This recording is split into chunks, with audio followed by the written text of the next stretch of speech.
The 10-day event that started in 1982 under the patronage of His Highness Dr. Sheikh Sultan bin Muhammad Al Qasmi. We take immense pleasure in calling this book fair a leading world event. It is the gateway to a wide audience who come together for the love of the written word. In celebration of Sharjah being awarded the World Book Capital title in 2019, the theme of this year's edition is Open Books, Open Minds.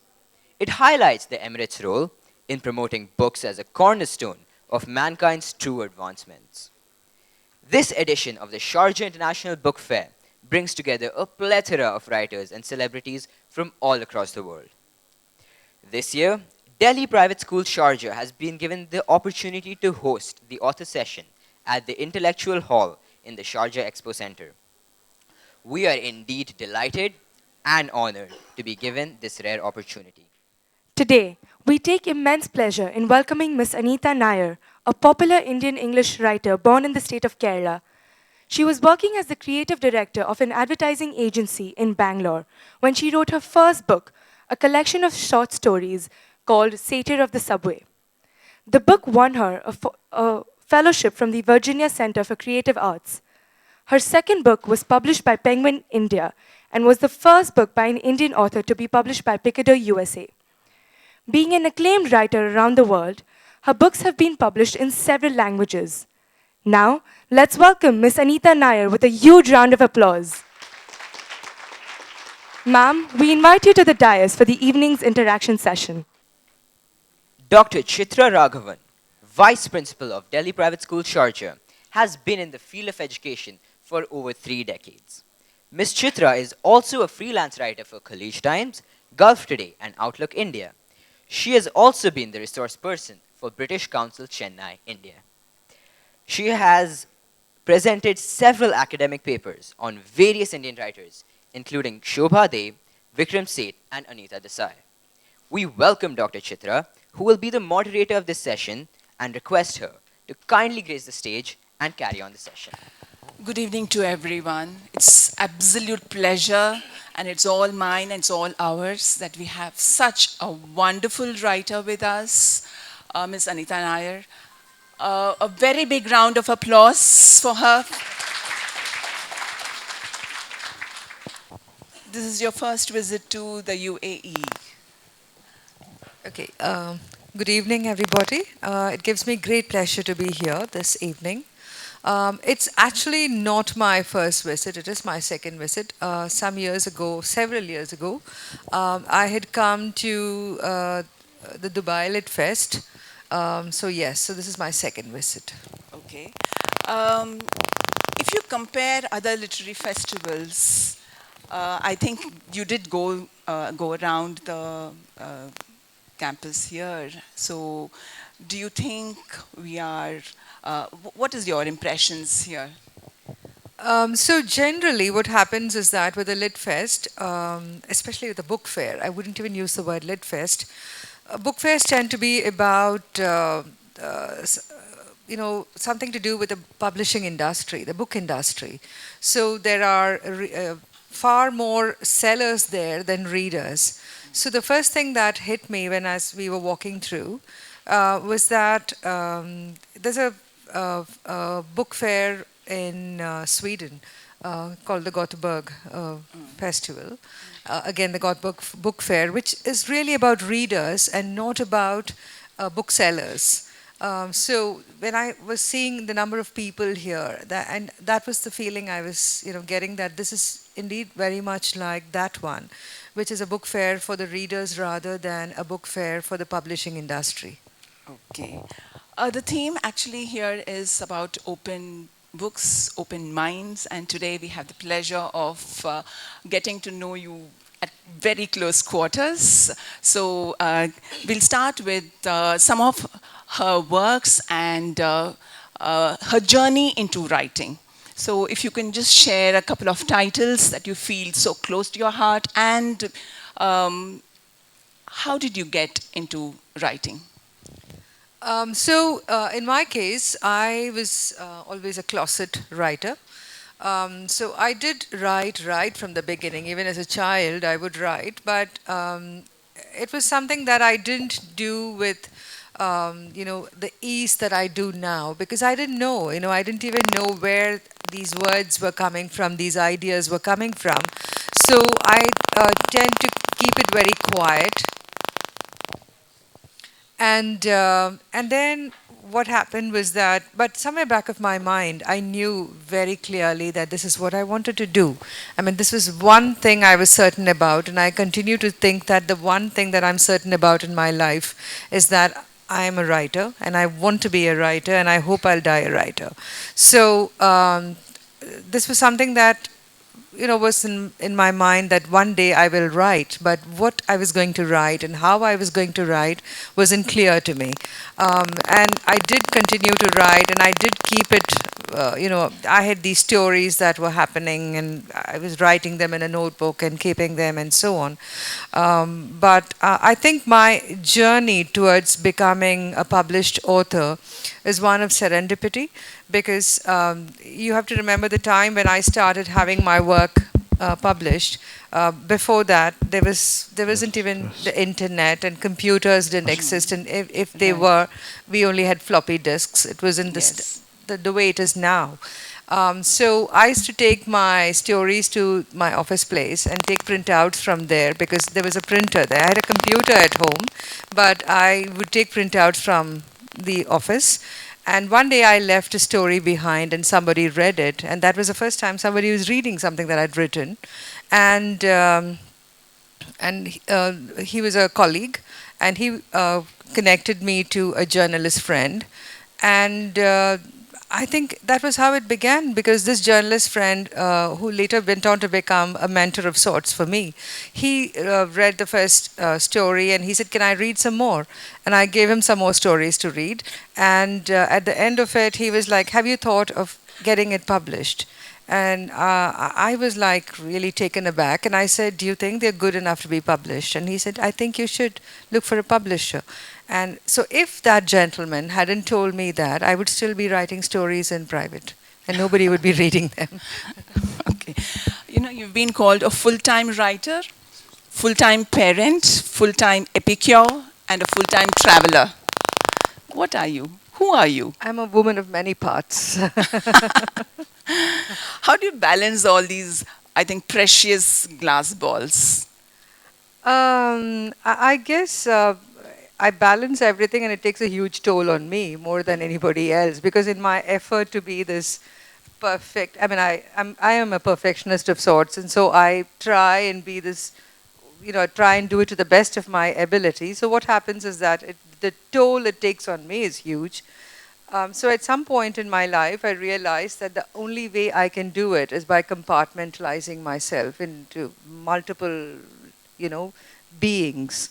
So when I'm being a parent, I am a parent. When I'm being a traveler, I'm a traveler. And when I'm enjoying food, I'm enjoying food. So what happens is that it's a thing about living in the here and the now. There is no way of thinking about what comes next or what came before. So as long as I can just dwell in the moment, then I think I know what to do with myself. I think the only time that I am this and that is I'm a writer and I'm a parent. I'm a writer and I'm a traveler. I'm a writer and I'm an epicure. So it goes on like that. They say that landscapes become a very important part of your writing. And Shornur from Kerala, Ambattur, Madras, Tiruvanmiyur, close to my heart because I come from Chennai, and Muntakottur, Kursi, quite a tongue twister, I should say. All these places have appeared in your novels. What is very special about the background of your story? So I think one of the things that I'd like to talk about here is that, you see, a lot of writing that emerges in India that's written in English is very urban, in the sense that, the landscape is urban, the mindset is very urban. Now, I have never been an urban person, and I am not somebody who's comfortable in the urban milieu. I have grown up in a very small town. So for me, the characters I create are drawn from that kind of a background.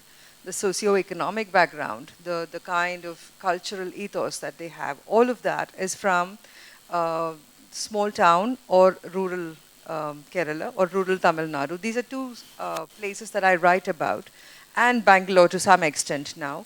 But again, I like to kind of go deep rather than broad. So for me to be able to write about the places that I write about, I need to have a sense of familiarity. I need to understand the people there. I need to understand their mindsets. I need to understand every nuance of their lives and the way their minds work. So these were places that I was familiar with. These were places I understood, and these were places that I knew that I could write about with a certain authority. So, which is why when I've written my novel set in Tamil Nadu, it's always been in areas that I grew up in.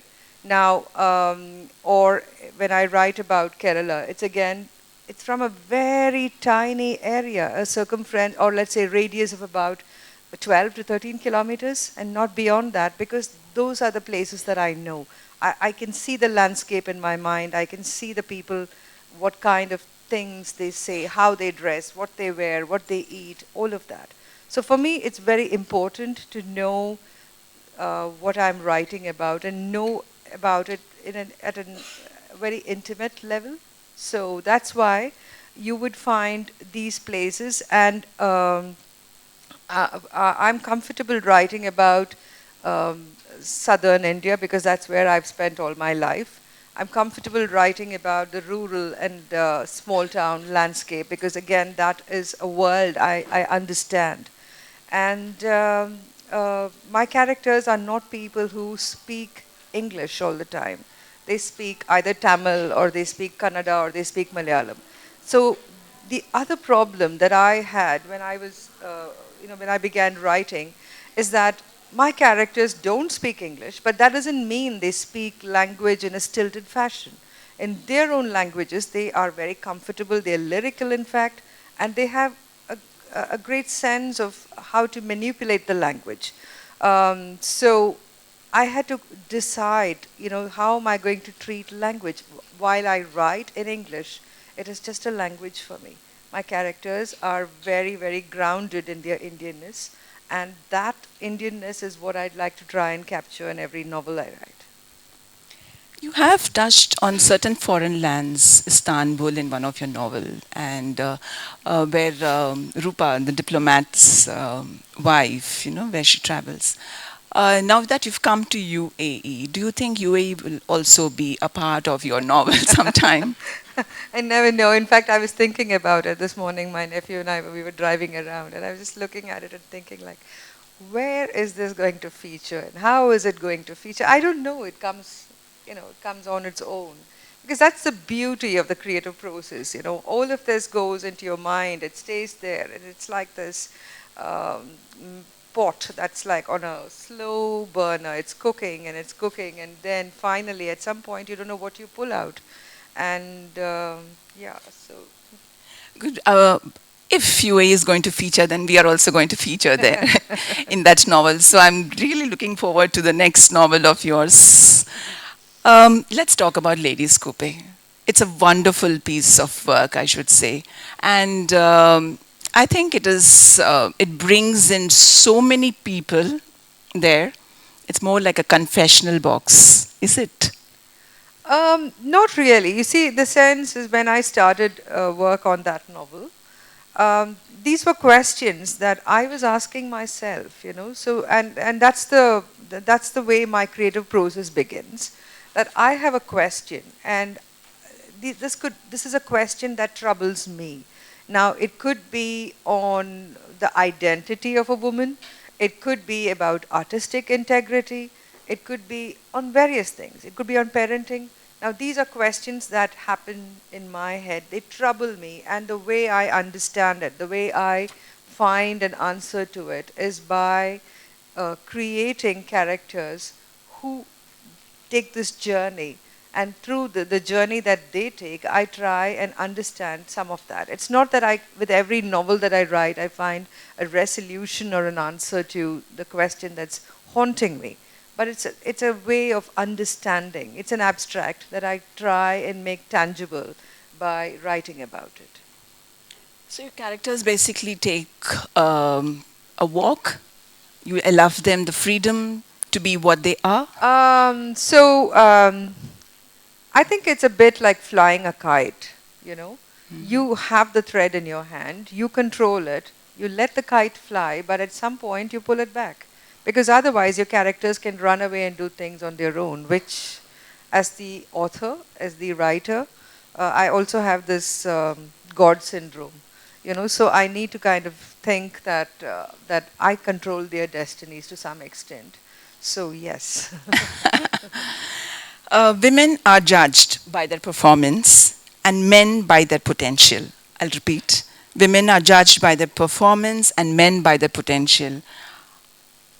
Do you agree? Absolutely. And Absolutely. are you in favor of this statement?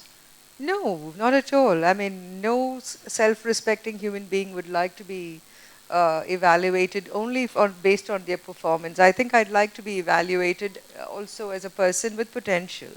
So I think the criterion with which women and men are evaluated are very different.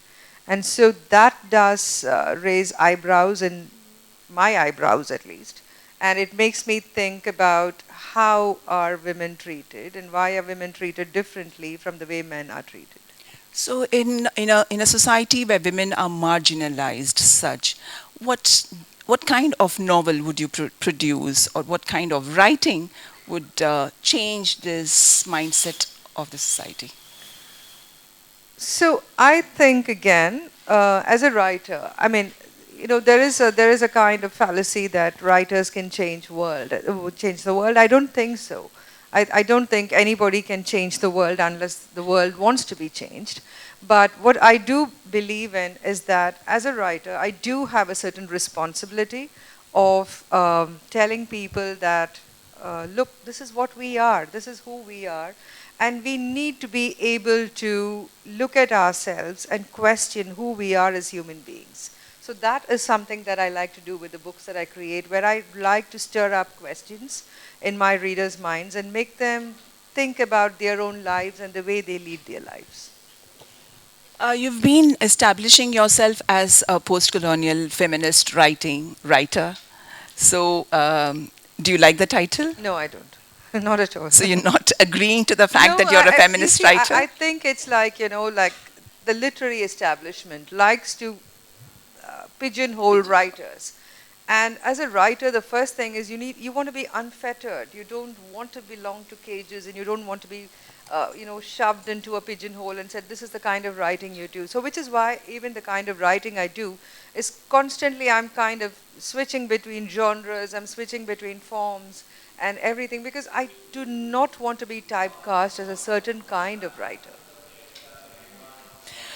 Very recently, the Madras University and Bombay University has added Anita Nair's books as reference books, and solely as Anglo-Indian writing. I think they want, they say that your books are a typical Anglo-Indian writing, catering to an Indian audience, not worrying about speaking the language and English language, and very bold. So what kind of, how do you take that kind of comment? I mean, where do you see yourself there? Again, I think I'd prefer to be called Indian writing in English, because in many ways, English is my first language. It is the language that I think in, so it is my first language. Yes, I speak Tamil, I do speak Malayalam, I do speak Hindi. I read and write Hindi just as easily as I do English. But it's the language that kind of talks to me. So that's the language I think in, and that's the language I write in. So to be, I'm happy that that my books are being, prescribed as syllabus in various universities.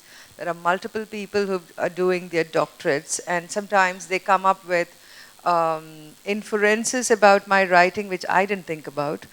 So I'm rather amused when I read, sometimes some students send me their doctoral theses after they've finished it, and I read it and I think, oh wow, is this what I said? Is this what I wrote?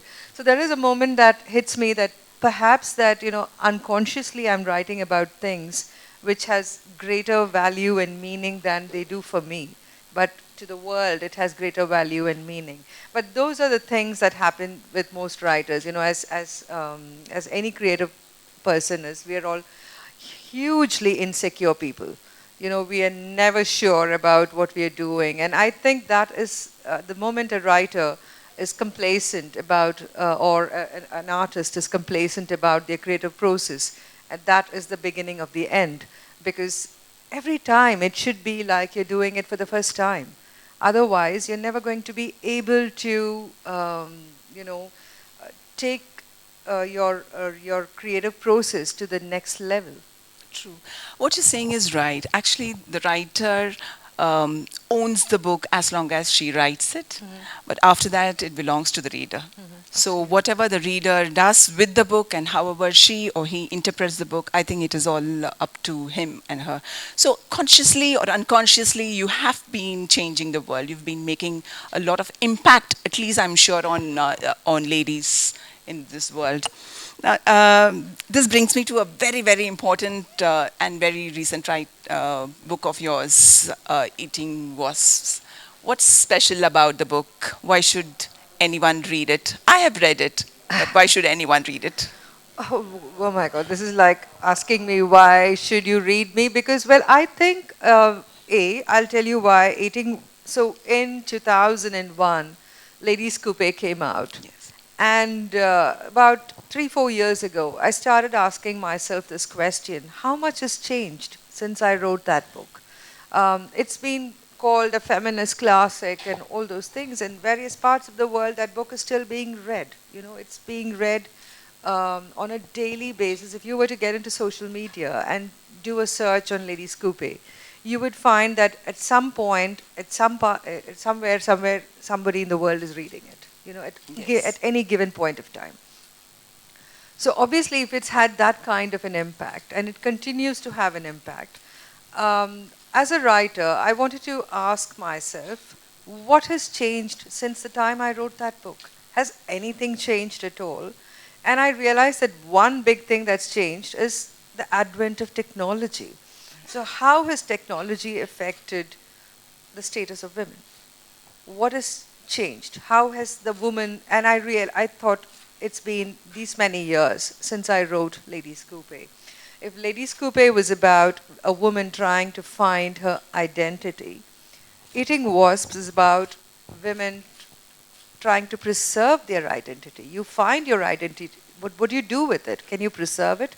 Or are you being asked to kind of subjugate it? So this book is mostly about the struggles that a woman has to go through to preserve her identity and stake her place in the world. So, yes, so that's the reason why you should read it. Wasps are very dangerous, terrible creatures. Why this name? So it has to do with this character, the protagonist of the novel, who as a young child um, yearns to eat honey. And she thinks, she doesn't know the difference. She's a small child, she's 4 years old, and she thinks that wasps are just giant honeybees. She decides that maybe if she were to eat a wasp whole, she's going to get like this big mouthful of honey. And she actually does it and then realizes that no, I mean, she could have been, stung very badly and everything. So it represents a kind of challenge that this character accepts in life, where she thinks that she goes head. So it's also like a hallmark of courage, that here is a person who's eaten a wasp. What else can she be afraid of? So, yeah, that's why. The novel has had raving reviews, and one very beautiful sentence catches my attention, and that several shades of desire is shown in the novel. Can you please elucidate on that? So again, while I was talking about women finding their identity, one of the things that the traditional way of thinking, especially in India, is that a woman shouldn't feel desire. A woman who feels desire is somebody who is, and I say desire, it's not just for physical intimacy. It's also about a desire for anything. So desire is seen like a bad word. It's something that a good woman doesn't ever feel. So I wanted to explore this and say that let's talk about desire. Let's talk about the consequences of desire. Let's talk about why women should desire despite the consequences. Because if you're not going to accept that you have a biological need, you have an aesthetic need, you have a physical need, you have a spiritual need. Desire can, range within any of these things. Then how are you going to be complete as a human being? So desire is part of human nature. And to say that desire is not right is to say that your humanity, your humaneness is lacking in some form. You did mention that, yes, there's much technological advance and social media has really seeped so close into our lives. Um, let's say that, do you think that the character Urvashi and Najma are victims of social media? I wouldn't say that they are victims of social media, but I just like to talk about how social media or technology has impacted their lives. In the sense that things that we thought would never happen now. There is a story of a young girl, an Italian girl, who, does something kind of silly. It's a playful prank. And an ex-boyfriend puts it out in the world of social media. And suddenly she's seen as a slut, and she's slut shamed very badly. And everywhere that she goes, she is seen as this woman who has behaved in a sluttish fashion. And that, completely destroys her life. So it's not her fault. It's somebody else's way of wreaking revenge on her. Yes. But nevertheless, the consequences are hers to bear with. So this is what I wanted to kind of write about, that, sometimes whatever we want to do, we do it. The consequences are, may be happy, may not so be happy, but we still have to deal with it. And unfortunately, the times that we live in, technology has taken over our lives so much that everything we do is out there. I mean, we can't have breakfast unless we Instagram it. We can't look at a landscape unless we take a photograph and put it up on Facebook or on Instagram or wherever, Pinterest or whatever. Everything has to be kind of recorded.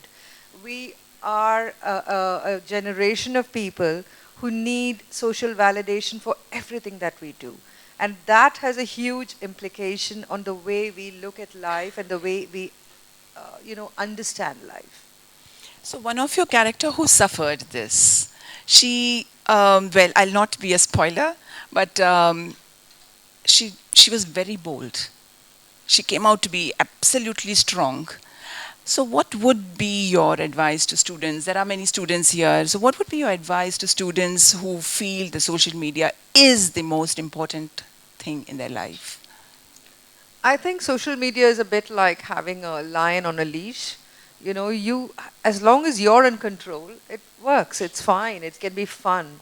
But it can't become the sum total of your existence. Your life cannot be lived on social media. You need to be able to interact with people. You need to have a conversation. It's like you walk in anywhere now. You walk into a doctor's waiting room, you walk into a railway station, you walk into an airport lounge, you walk everywhere. People are so busy looking at their phones. And I remember a friend of mine saying that everybody's saying good morning to everybody on WhatsApp and they fail to say good morning to the person sitting next to them. So at some point we are becoming these inward-looking creatures whose lives are defined by our social media presence. And that can't be very healthy. Nothing in its extreme is healthy. So I would think like, as far as I'm concerned, social media is just a tool. It's just a device. Let's not make it the sum total of our existence. Your series that you're writing on Inspector Gowda, it has Bangalore as your background. The second, now, are you coming out with your third book? Yes. Gowda is still Yeah, featuring yeah, in that yeah, book? yeah. Okay. And you've been talking about child abuse. It's more than child abuse. It's basically about trafficking. Now, there are two forms of trafficking. There is bonded labor and trafficking for sex. So unfortunately, what happens is that even within the world of rehabilitation, the NGOs who work, they see these as separate, and they don't see them as that this is trafficking. Ultimately, these are they're slaves, whether they are being made to work at construction sites or match factories or wherever, or whether they're being, sold into brothels, whatever it is. It doesn't. These are children whose lives have been taken away. Their childhood is taken away from them, and their lives are destroyed because there's no going back after that. And children become commodities. So, one of the reasons why I started writing that book was there was a newspaper article that said annually these many children go missing in Karnataka, just one state in India. These many children go missing, and these many children are found. So it was like, say, 1,000 children go missing annually, and something like 200 children are found. So what happens to the 800 children? Where do they go? Who's looking out for them? And these are just reported cases. What about the cases that are not reported? So I wanted to try and understand what happened. So I went to the police and asked them, and I said, tell me, where do these children go? And they said, oh, this is what happens. And there is a certain, I think, blasé attitude that creeps in because, India is a huge country when we have a giant size population. So you think, what are just 800 children? There are so many other, but it's not. Every child is precious, every life is precious. And I then tried to understand what was happening. And I was horrified at what I was discovering.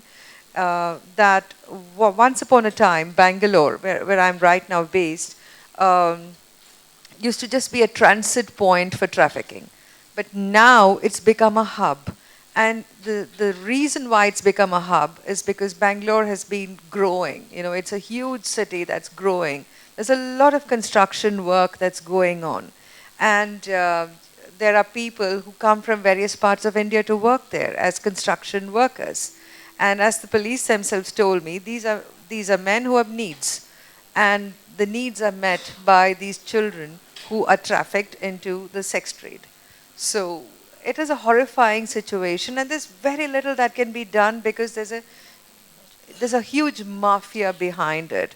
And even if you were to get one layer of it dealt with, it's like the Hydra. Yeah. It just pops up again and with multiple heads somewhere else. So the NGOs are constantly fighting. The police are doing what they can. But obviously the mafia is so strong that there's very little you can do about it. And I thought, as a writer, I have a certain responsibility to talk about it. When you're talking about such sensitive topics, when you're researching about it, and I believe you've done some field work on this also, how is it possible that you can distance yourself while you're writing such topics? It isn't. It was a book that destroyed me because I was talking to children who had been, sent into bonded labor or had been sent into sex trade. And these are children, young children. And when I would talk to them, I would come back devastated. And I would think that I have the comfort of coming back to a home. Whereas what do these children have, And it destroyed me, destroyed the way it took me a long time to come out of that. We'll just have a quick reading session from Anita Nair's new book, Eating Wasps. So I'll request you to pick up any page of your choice, and if you could just So I'm just going to start from the beginning because it will probably make some sense then. On the day I killed myself, it was clear and bright. It was a Monday, a working day, 25th October 1965. A day just like every other day except I was dead, and the world ground to an abrupt halt as the news spread. People everywhere, in homes and alleys, in tea shops and at the railway station, the court and the college hostel, Swami's printing press and the King George market, those who knew me and those who didn't, all looked at each other and then looked away. She's dead, they said. She killed herself. Is that true? There isn't a suicide note. Was it a murder made to look like a suicide? They tried to explain my death. She had an incurable disease. She was in love with a married man. She was in love with a man who dumped her. She was pregnant. She was depressed. Something humiliating happened at the college which led to this. The speculation was as dense as the grief. An ordinary woman had become a legend, a tragic heroine, and it was the nature of my death that had turned me into someone extraordinary in their eyes. I was Kerala's Virginia Woolf. We even had the same bristling, brooding gaze a well known artist claimed. Everyone, even those who didn't know me, added to the legend of Sri Lakshmi, except him. Marcos didn't mention me ever.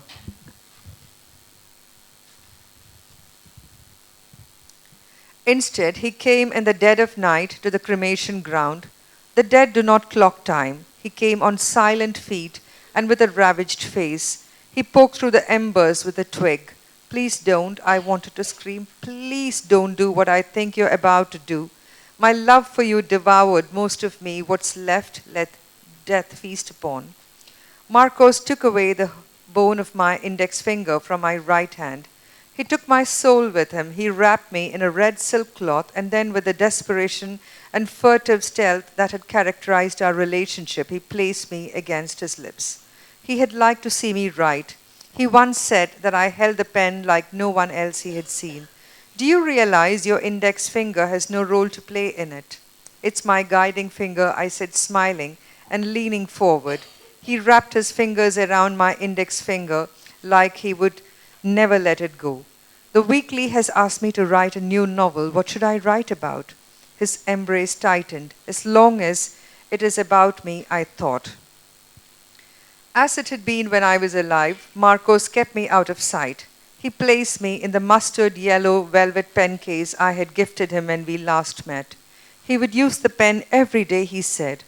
Where the pen once lay, the bone of my guiding finger was given a resting place.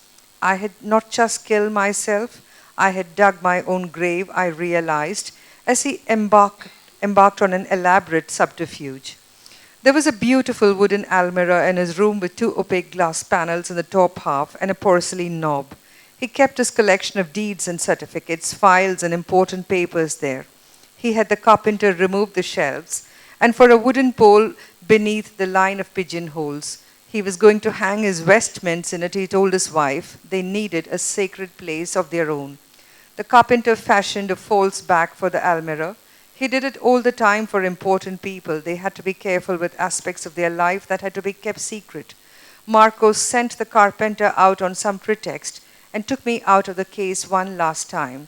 He stroked my remains and then put me back in the velvet-lined case. When the carpenter returned, he had the pen case crucified on the back of the cupboard. The false back was fixed, and I was well and truly staked alive. As long as a part of me lay trapped in the physical world, there would be no escape. The atheist and the scientist in me balked at the thought of an afterlife, but the writer in me wanted to know. Only there was nothing the writer could do except wait in the forgotten vault. Wonderful.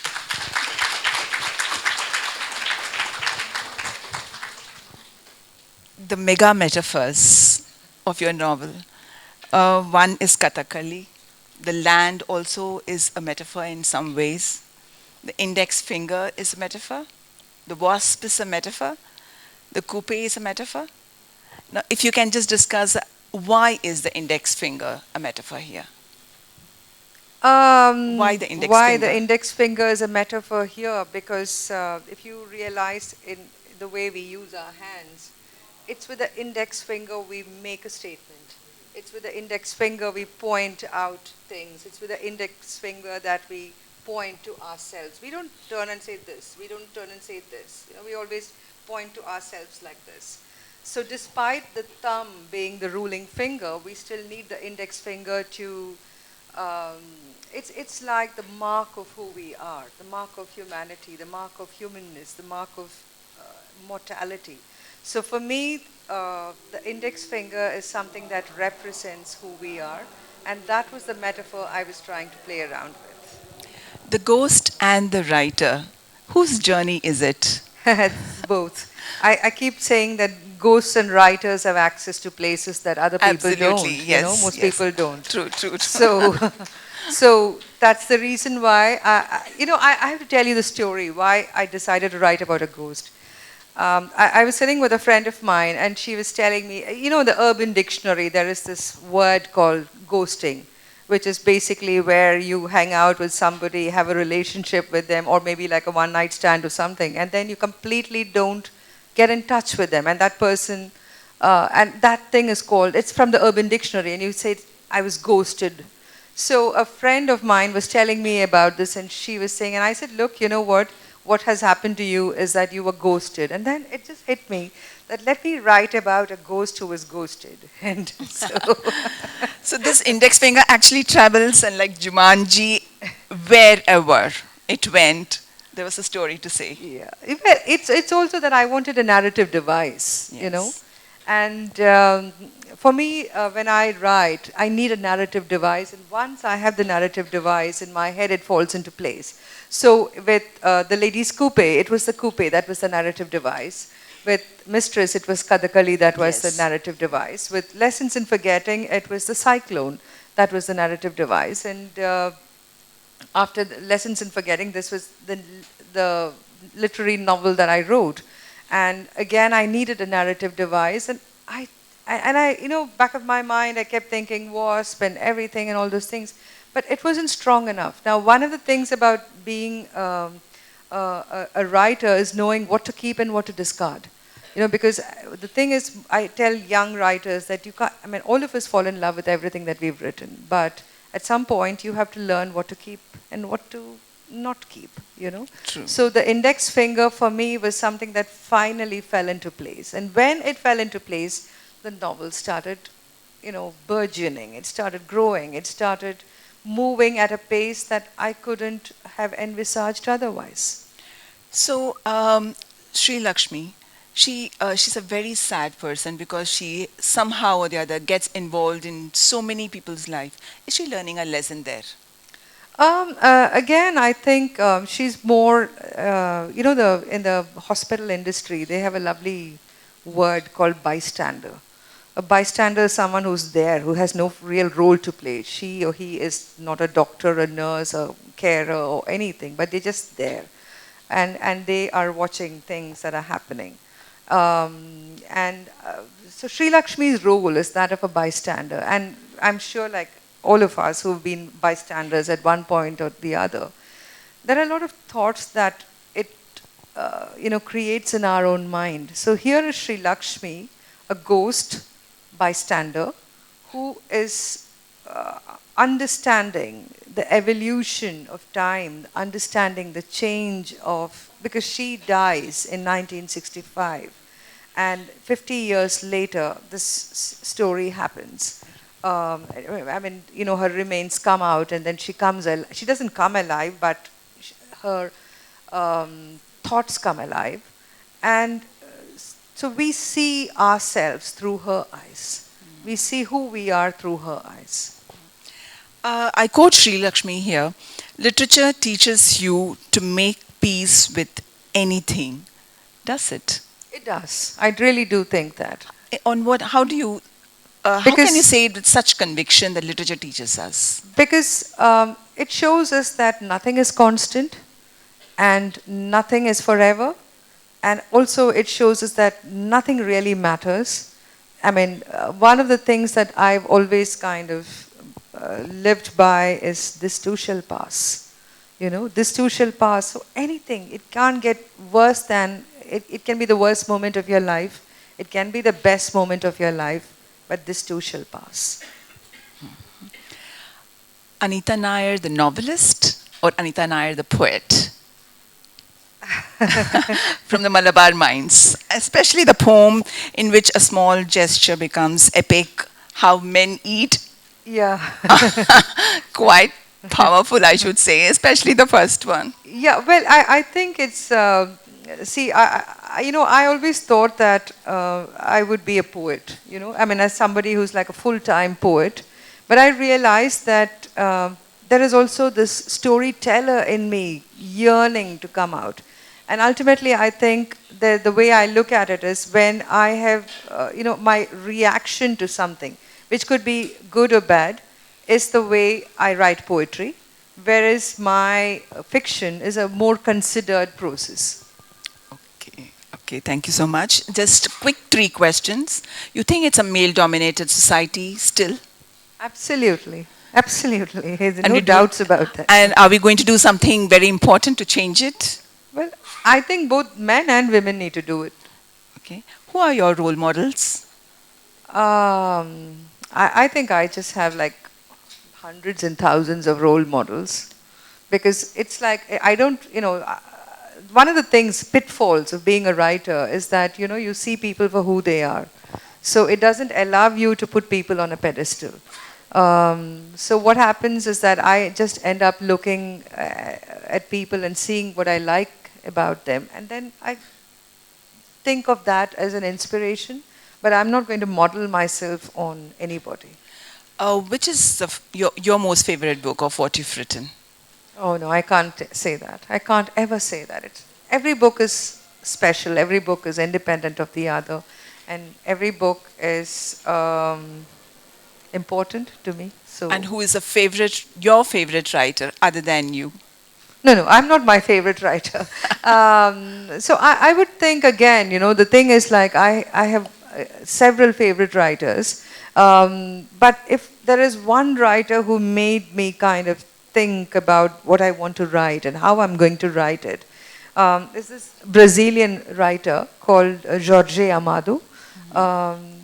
That's the kind of writing I wanted to do. And when I read him, it was that, that moment, epiphany, like, okay, this is what I want to do.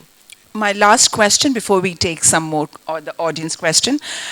Define your artistic success.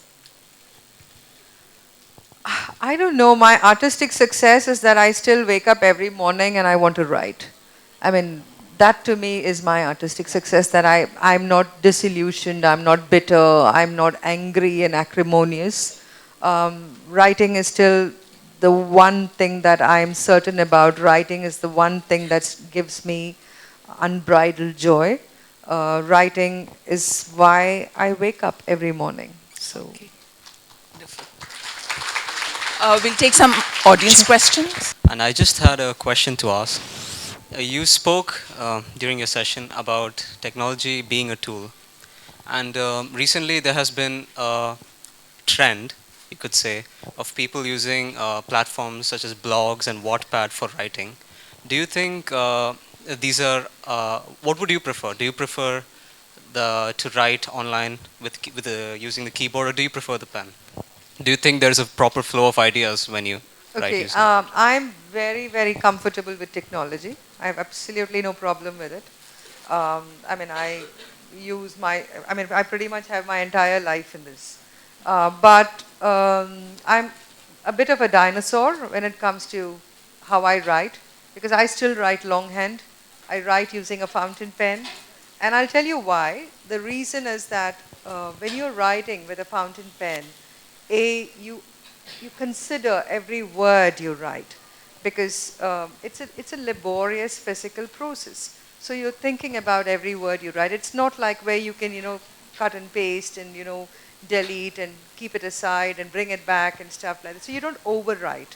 You tend to pick your words carefully. You write carefully, and there is a kind of time between the thought happening in your head and the thought flowing into your hand through the pen. Whereas with a keyboard, I find, this is again very personal, I find that my thoughts become very staccato.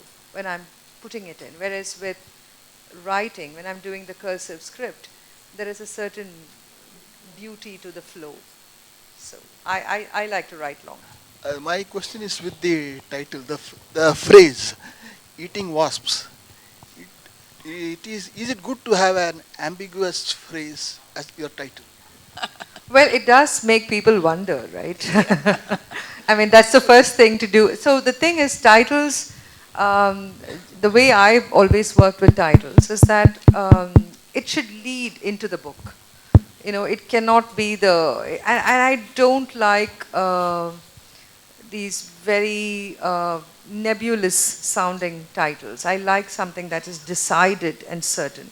So I've always spent a certain amount of time working on the title because like most writers, I have a working title.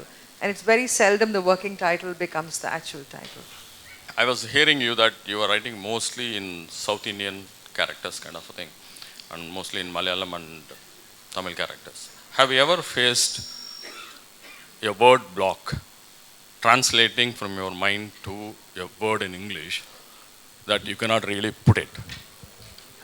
No, not really at all, because it's also about the familiarity you have with the language.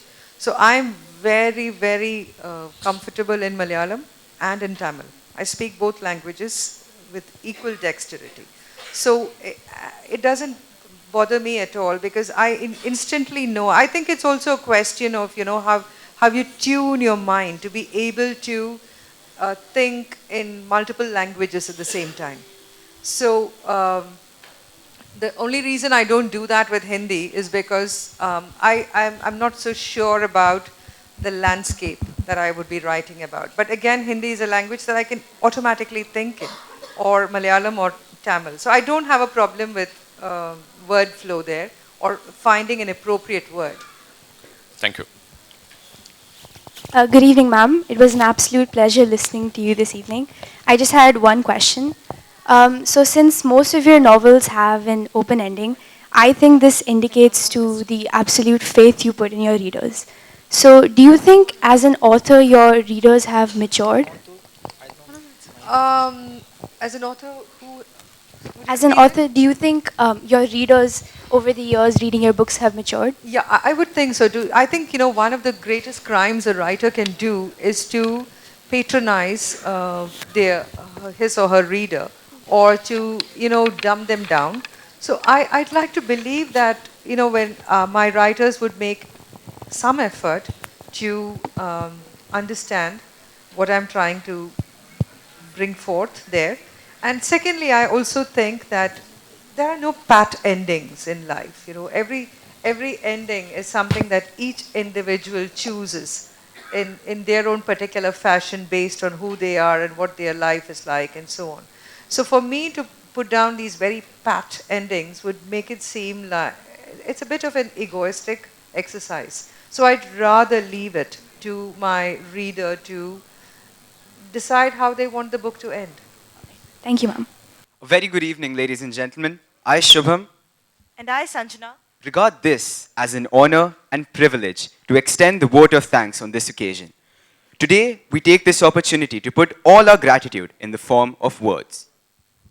first and foremost, we keep on record our indebtedness to His Highness Dr. Sheikh Sultan bin Mohammed Al Qasimi, the UAE Supreme Council member and the ruler of Sharjah. It is because of his vision of sparking knowledge and enlightenment through books that the Sharjah International Book Fair today is recognized as the world's top publishing events. Next, we would like to offer our hearty thanks to the organizers of Sharjah International Book Fair for giving us the opportunity to host this prestigious event and for the support and guidance that they extended to all of us during this function. Our words may not be capable of communicating our sense of gratitude towards a renowned author amongst us today, Miss Anita Nair. I'm sure the students in the audience present here today will have a lot to take away from your words. A special thanks to Ms. Chitra for hosting a wonderful session today that helped us learn more about Ms. Anita as a person and as an author. Last, but certainly not the least, we thank perhaps one of the most integral parts of any function, the audience. We thank you all for being here, expressing your love for reading, and for actively participating in this interactive session. Thank you and good night.